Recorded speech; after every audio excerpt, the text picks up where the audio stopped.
ನಮ್ಮ ಸಬ್ಕಾನ್ಷಿಯಸ್ ಮೈಂಡ್ಗೆ ಕೊಡೋ ಕೋರಿಕೆಗಳ ಬಗ್ಗೆ ಭಯ ಪಡೋ ಅಂಥ ಥಾಟ್ಸ್ ಯಾವುದು ನಮ್ಮಲ್ಲಿ ಇರಬಾರ್ದು. ಹಾಗಿದ್ರೆ ಅಫರ್ಮೇಷನ್ಸ್ನ ಹೇಳೋವರೆಗೂ ಓಕೆ, ಕಾನ್ಷಿಯಸ್ ಮೈಂಡ್ ಅಕ್ಸೆಪ್ಟ್ ಮಾಡ್ಕೊಳ್ಳುತ್ತೆ. ಆದರೆ ಸ್ವಲ್ಪ ಟೈಮ್ನ ನಂತರ ನಮ್ಮ ಮೈಂಡಲ್ಲಿ ಭಯದ ಥಾಟ್ಸ್ ಉಂಟಾಗೋವಾಗ ನ್ಯೂಟ್ರಲೈಸ್ ಆಗಿಬಿಡುತ್ತೆ. ಅಂದರೆ ಅಫರ್ಮೇಷನ್ಸ್ ಪ್ಲಸ್ ಅಂದರೆ negative thoughts minus, plus and minus ಸೇರಿ ನ್ಯೂಟ್ರಲ್ ಆಗಿ ಝೀರೋ ಆಗಿ ಏನೂ ಆಗದೆ ಒಂದೇ ಜಾಗದಲ್ಲಿ ನಿಂತು ಹೋಗುತ್ತೆ. ಇಂತಹ ಸ್ಟೇಟಲ್ಲಿ ನಾವು ಯಾವ ರೀತಿಯ ಸ್ಟೇಟ್ಮೆಂಟ್ ಆ್ಯಂಡ್ ಅಫರ್ಮೇಷನ್ಸ್ನ ಕೊಟ್ಟರೂ ಯಾವ ಯೂಸ್ನೂ ಇರಲ್ಲ. ವೆಲ್ತ್ನ ನಿಜವಾದ ಮೂಲಾಧಾರ ನಮ್ಮ ಸಬ್ಕಾನ್ಷಿಯಸ್ ಮೈಂಡ್. ಸಬ್ಕಾನ್ಷಿಯಸ್ ಮೈಂಡಲ್ಲಿರೋ ಇನ್ಫಿನೈಟ್ ನಂಬರ್ ಆಫ್ ಐಡಿಯಾಸ್ನ ಕಾನ್ಷಿಯಸ್ ಮೈಂಡ್ಗೆ ಅದು ತಗೊಂಡೋಗಿ ಸೇರಿಸ್ತಾನೆ ಇರುತ್ತೆ. ಸ್ಟಾಕ್ ಮಾರ್ಕೆಟ್ ಇಲ್ಲ ಡಾಲರ್ಸ್ನ ವ್ಯಾಲ್ಯೂ ಅಪ್ಪಲ್ಲಿದ್ದರೂ ಸರಿ, ಡೌನ್ ಆಗಿದ್ರೂ ಸರಿ, ಈ ಪ್ರಾಸೆಸ್ 24/7 ನಡೀತಾನೆ ಇರುತ್ತೆ. ಸ್ಟಾಕ್ ಮಾರ್ಕೆಟ್ ಇಲ್ಲ ಬ್ಯಾಂಕ್ ಬ್ಯಾಲೆನ್ಸ್ ಇದರ ಮೇಲೆ ಡಿಪೆಂಡ್ ಆಗಿ ನಮ್ಮ ವೆಲ್ತ್ ಇಲ್ಲ, ಅದು ಜಸ್ಟ್ ಸಿಂಬಲ್ಸ್ ಮಾತ್ರನೇ.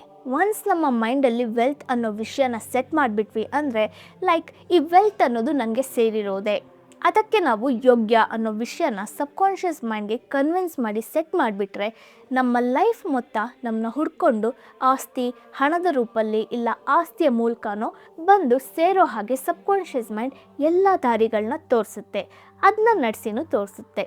ಸರಿ, ತುಂಬ ಜನರು ಅವರ ಕುಟುಂಬದ ಅವಶ್ಯಕತೆಗಳನ್ನ ಪೂರ್ತಿಗೊಳಿಸೋಕ್ಕೆ ತುಂಬ ಕಷ್ಟಪಡ್ತಿರೋ ಹಾಗೆ ಹೇಳ್ತಾರೆ. ಅಂಥವ್ರು ರಿಚ್ ಆಗಿರೋರನ್ನ ನೋಡಿ ಇಲ್ಲ ಒಳ್ಳೆ ಆಸ್ತಿ ಇರೋರನ್ನ ನೋಡಿ ಇಲ್ಲ ಸಕ್ಸಸ್ ಆದವ್ರನ್ನ ನೋಡಿ ಅವರ ಮೇಲೆ ಇರೋ ಜಲಸಿಂದಾನೋ ಇಲ್ಲ ಅತಿ ಆಸೆಯಿಂದಾನೋ ಯಾವಾಗಲೂ ಅವ್ರನ್ನ ಬೈತಾ ಇರ್ತಾರೆ. ಯಾವ ರೀತಿ ಮಾತಾಡ್ತಾರೆ ಅಂದರೆ ಅವನು ಮೋಸ ಮಾಡಿ ಮುಂದೆ ಬಂದ, ಸ್ವಲ್ಪನೂ ಕರುಣೆ ಇಲ್ಲ, ಹಾನೆಸ್ಟ್ ಪರ್ಸನ್ನೇ ಅಲ್ಲ ಅನ್ನೋ ರೀತಿಯ ನೆಗೆಟಿವ್ ಸ್ಟೇಟ್ಮೆಂಟ್ಸ್ನ ಕೊಡ್ತಾನೆ ಇರ್ತಾರೆ.